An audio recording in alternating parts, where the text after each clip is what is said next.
السلام عليكم ورحمة الله وبركاته. في الفيديو ده هنعمل حاجة مفيدة جدا في الحصادة. حاجة مفيدة ازاي؟ يعني حاجة ما خطرتش على بالك قبل كده. المهم قبل ما نبدأ الفيديو يا ريت حضرتك تكمل معايا الفيديو ده للآخر عشان تستفاد. في الفيديو ده هتعرف حاجة مفيدة جدا لو انت مهتم بموضوع الحصادة، وازاي تقدر تخلي الاسطوانة بتاعت الحصادة تطول معاك فترة طويلة جدا. كل فترة احنا عارفين ان الاسطوانة بتتبري وبتحتاج اني تخلي الاسطوانة او بتحتاج اني تغير الاسطوانة كل فترة. عشان كده في الفيديو ده هنخلي الاسطوانة تقعد معانا فترة طويلة جدا. فترة طويلة ازاي؟ يعني الاسطوانة لو بتعمل معاك فدان مثلا قمح ممكن تعمل 3 فدان وتبدأ تكون شغالة معاك احسن من الاول. اللي بطلب منك انك تكمل معايا الفيديو ده للاخر عشان تستفاد. الاول تعالوا نحل مع بعض الاسطوانة ونشوف الاسطوانة دي بقالها 3 سنين معايا، وهنشوف ايه اللي هنعمله فيها. تعالوا نحل مع بعض كده.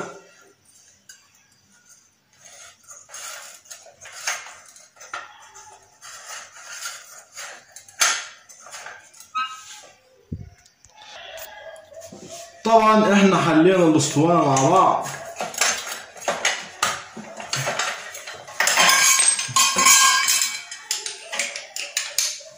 دي طبعا الحاجات اللي هي بتركب مع الاسطوانة لما تيجي تركبها في الحصادة. الصامولة دي وشوية القورة الدول والصامولة دي هنركنهم طبعا على جنب عشان احنا دلوقتي مش عاوزينهم دلوقتي.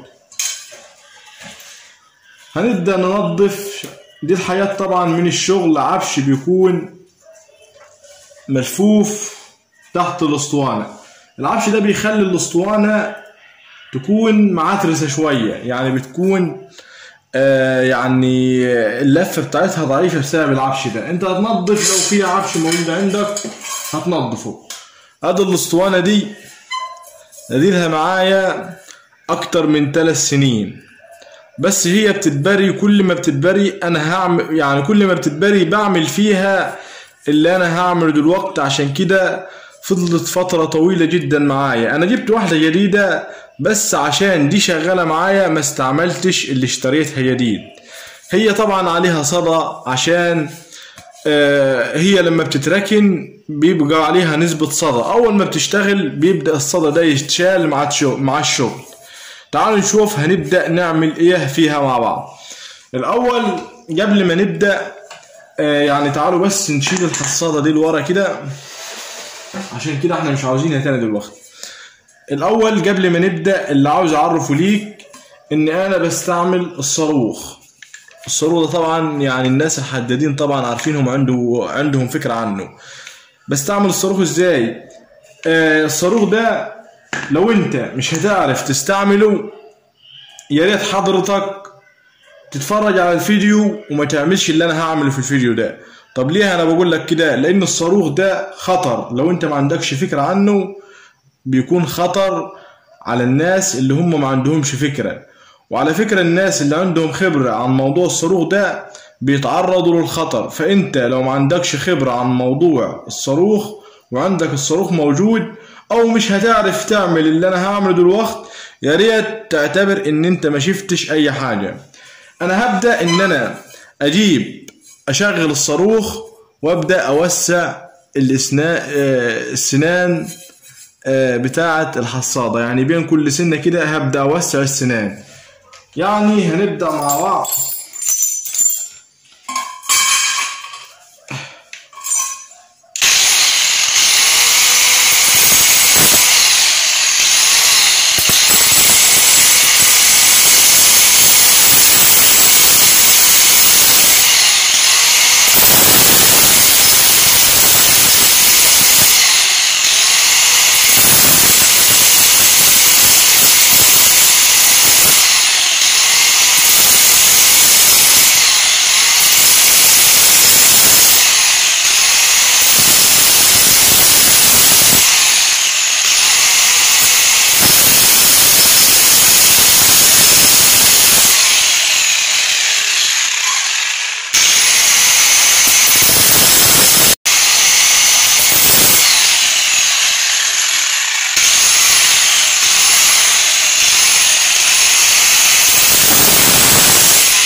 طبعا يا جماعة اللي انا بعمله دلوقت ان انا ايه،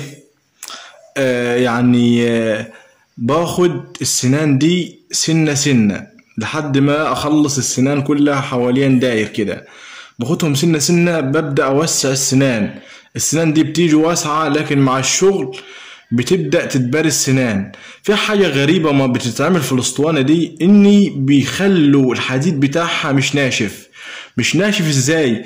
مع اقل استعمال تلاقي يعني اللي انا لاحظتها فيها، مع اقل استعمال تلاقي السنان اتبرت.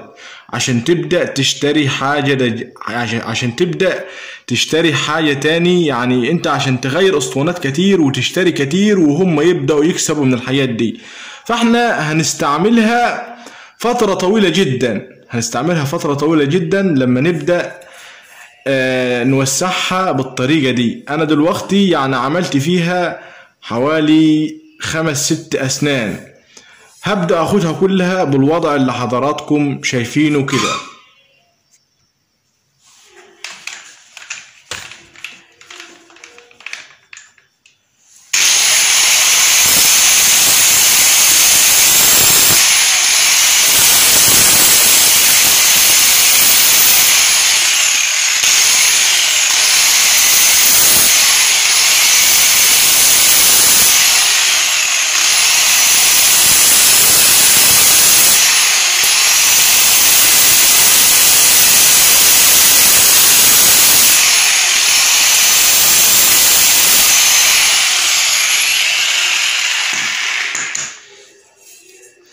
زي ما حضراتكم شايفين بدأت أوسع السنان بتاعة الأسطوانة. طيب أنا هعمل إيه بعد كده؟ بعد ما وسعت الأسنان دي كده هعمل إيه؟ هبدأ أمسح. أنا بوسع السنان بتاعتها، يعني مش عارف كده باين ولا مش باين. بوسع السنان بتاعتها بين السنة والسنة من هنا، يعني بين كل سنة ببدأ أوسع السنان واخش شويه لجوه في الحديد اللي هو بتاع الاسطوانه كده، عشان يبدا السن يوسع معايا ويبدا يطول. ما وسعش بس، لا انا اوسع واخش لجوه في السن كده. يعني بص حضراتكم هنا بخش في الاسطوانه كده لجوه، وفي نفس الوقت بوسع. الوسيع ده هيخلي الاسطوانه دي تبدا تشتغل معايا شغل كويس في الجمح او في البرسيم. دلوقتي هبدأ امسح السنان اللي انا وسعتها من فوق كده بحيث ان تكون طايبة.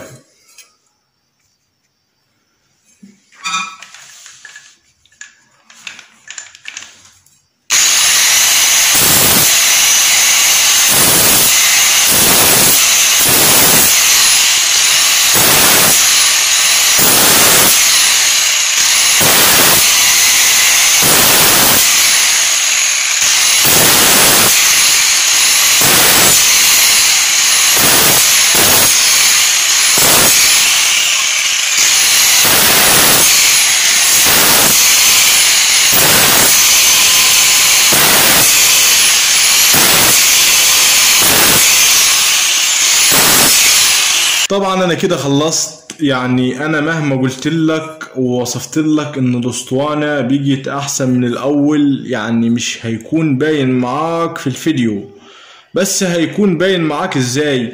لما انت تبدأ تجربها هتشوف الفرق بين الاول وبين بعد ما انت عملت اللي انا قلت لك عليه ده. قبل ما انهي الفيديو، اللي عاوز حضراتكم تخلي بالكم منه، اني يا ريت حضراتكم بلاش بلاش تستعملوا الصاروخ لو مش هتعرفوا تستعملوه في الحاجة اللي زي كده. وبكده طبعا وصلت لنهاية الفيديو. يا ريت اللي مش مشترك في القناة يشترك في القناة ويعمل لايك للفيديو ده. والسلام عليكم ورحمة الله وبركاته.